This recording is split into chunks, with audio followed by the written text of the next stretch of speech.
Some say, well, they started some campaign in some of the states. First, it was in Bayelsa State, and we saw how the incumbent governor didn't get that particular nomination or was excluded from the primaries. Now, they say the PDP has another one on its chopping board, this time the governor of Sokoto State. Well, joining us to look at all of that, internal democracy and the place of security in that particular matter, is Mr. Max Gbanite. Good morning. Good morning. Thank you for having me. Well, I'm quite sure you've been following all of that. We saw Bayelsa and how that particular matter heated the polity, and just when we thought it was over, now we're going to hear another matter coming up in Sokoto, and that's the northern part of the country where we also have the insurgents of Boko Haram. Look, today the Arawa Consultative Forum is having a peace and security conference in Kaduna. If you look at Boko Haram, I had in this program discussed about the insurgency of Boko Haram tied to political gladiators. You cannot wish away the former governor of Borno State. What concerns me in my research is when the Boko Haram begins to threaten the caliphate city, when they begin to cast aspersion on the person of the Sultan, I had to go and investigate why this should be. As because of my security background. And I found out two key things. PDP is in control of Sokoto State. Both all the chairman of local government are PDP. Members of the House and the Senate are PDP. But there is a particular man that left ACN in 2007 to join PDP and couldn't get his way.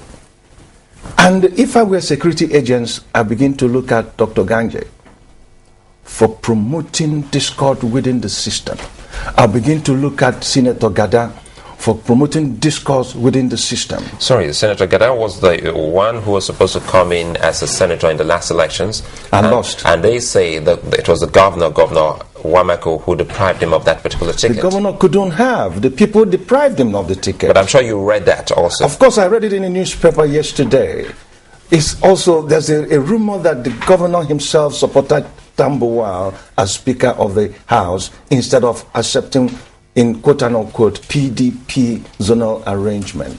How do you talk about PDP zonal arrangement? I was on this program and other programs talking that there was zoning. And somebody told me there was no zoning. I said, all we wanted President Jonathan to tell Nigeria is that I am a product of zoning, but my boss has died and I'm going to serve out his term. And we will support him. Why is it after he became president, Olusegun Obasanjo all of a sudden comes in and say there is a zoning again? What did the Southwest bring on the table? So we decided, those of us from the Southeast, that it's not going to happen. And we prodded Ihedioha and told the Southeast, look, your political allies in the stabilization of polity of Nigeria is the North. So allow the North to produce a speaker so that you can produce deputy speaker. And then we can give the Southwest another program. And it worked. Is that That's what democracy. They say it's three sins of the governor of that's one of the sins. So one of the sins, he didn't allow Senator Gada come in, get his ticket. You say, well, that's no, they are forcing. The Senator Gada's issue is half a then sin. The other one, he didn't support the zoning of his party to bring up someone from the Southwest as the speaker. Yes. And the other one, he didn't support the president because during the primaries, I think the pitch tent with former Vice President Atiku Abubakar. He didn't pitch tent with Atiku. Ask Tony Anini, Mr. Fix-It. They marked the card of voting. You find out that the governor voted for the president. But what had happened? Are you privy to this? Listen to me. We are watching all these things. These are allegations. These are all allegations. Still, in that particular election, 35% of Sokoto delegates voted for Jonathan. And what that meant is that there is an internal democracy being built. You cannot come and behave like people in the Southeast that gave the president more than what is required by giving him 120% when there are only 100% to be voting. So you have caste problem in the process of democracy. What is democracy? Isn't it government of the people, for the people, by the people? Yet, at the general election, then Sokoto did not vote emotionally for CPC. They still voted for PDP and for Jonathan because they believed in him and not in Buhari. And who spearheaded that? The same governor. I don't care who the governor of Sokoto is or not. All I'm trying to say is that if we are strengthening democracy, then let's allow democracy to grow. If Gada wants to run for the governorship of Sokoto, and the last minister of sports wants to run, fine. Have a transparent primary. Don't come to Abuja because somebody in the chief of staff's office may not like Wamako, and they start a scheme to marginalize him. It doesn't make sense. Okay, let's, leaving Sokoto, we're still looking at the issues of internal democracy. In the South, Bayelsa State, the incumbent governor didn't get a ticket, so to speak, or was axed by the party, and he's still supposedly going ahead with his campaign. Now, what does that say of him as a party member and a democratic, one who came in democratically and took it? First of all, the Constitution says that you have to be a member of a political party to contest for an office. And if he is contesting under assumed political party, and the party says that he's not their candidate, then he has a small problem constitutionally. But I don't want to overflog Bayelsa. Why? Because I have heard Tony Oranta speak about it. I've heard many people come on this program to talk about Bayelsa. But for me, the tragedy of Bayelsa is we cannot allow the ideology of militancy to come back into Bayelsa because somebody was kicked out of office unjustly. We must have strengthening of democracy. I would have liked PDP to come in and say we're going to have a primary. Dixon come in. Murray Bruce come in. Someone is asking, saying that, Mr. Max, please, I would like to know if the Constitution allows for an independent candidate to stand in an election.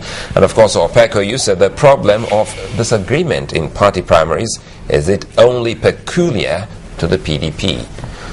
Not at all. But before answering this, I want to draw on your earlier comment regarding the issue of the emergence of the speaker and also the support of Atiku and not Jonathan in the primaries. I spoke to an honorable member from Sokoto currently serving, let me protect his name, and I asked him then, I said, look, why did Sokoto vote for Atiku and 35% of you voted for Jonathan? He said that all the delegates met and the governor at that particular point in time wanted them to vote based on what PDP wanted. But the elders of Sokoto came and addressed them and said, look, you must vote your conscience. Don't be forced to vote Atiku. Don't be forced to vote for Jonathan. Vote your conscience. So the governor's hands were tied. This is a state that has the influence of Shehu Shagari, that have the influence of the Sultan, that have the influence of Marafan Sokoto, in person of Umaru Shinkafi, who also is creditably qualified to be a president of this country. So when they sit, Sokoto listens to their elders, and the elders say, we want you to vote your conscience. And that voting is a testament of democracy, and not a situation where people are tied like hogs but that's to come in and vote 900. That's the kind of democracy we don't call internal democracy. Now we're trying to look at what happens in the party, how it can snowball, if not worth handle, into what we call problems. What can happen now, what I would like to see happen is PDP will say to the incumbent governor, Wamako, you're contesting, Gada, come and test your popularity among your delegates, since you feel you are qualified to be a governor. Suleiman, come in and test your popularity, and everybody is cleared. Then they go to vote.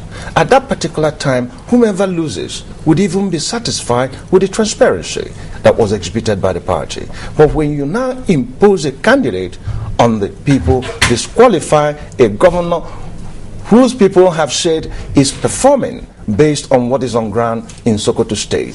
You're not disqualifying him because of non-performance or lack of performance. You're disqualifying him because somebody created innuendos and rumors, which is not a barometer to judge in democracy. Now, what happens? This is a man that was once a deputy governor and came into PDP in the first place because Obasanjo was convinced that he was going to win the election because he is known grassrooted.